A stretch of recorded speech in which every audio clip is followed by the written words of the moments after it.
this up. Got two floor jacks, bottle jacks going up on that beam. There's a little bit of tension on them. And then a temporary board here. And this post, I just took it out. This post used to be right here and right there. It's about 3/4 of an inch difference. But this was so rusted off down here that it was accordioning into itself and settling. And it had dropped, let's see, I still got to go another 1/2 inch. And I was already up 3/4, so it had dropped almost 1.25 inches.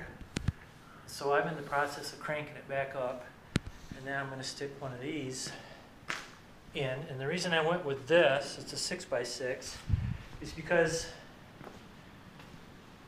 now there's a hole in the floor, and the old screw jack has to go back in the same location.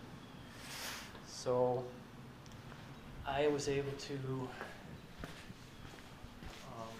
picked up a couple of these units right here, and it looks like I can take the Sawzall, clean that up,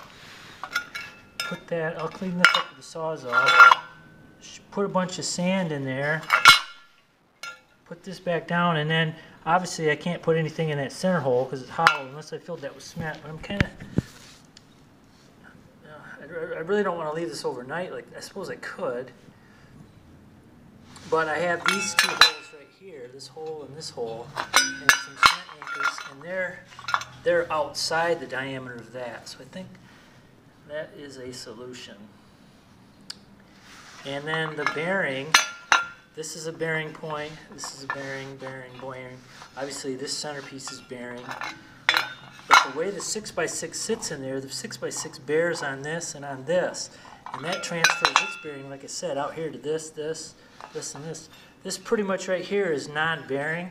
So the fact that there's a hole there now, I overcame that, which is what the plan was. That's why I went with these.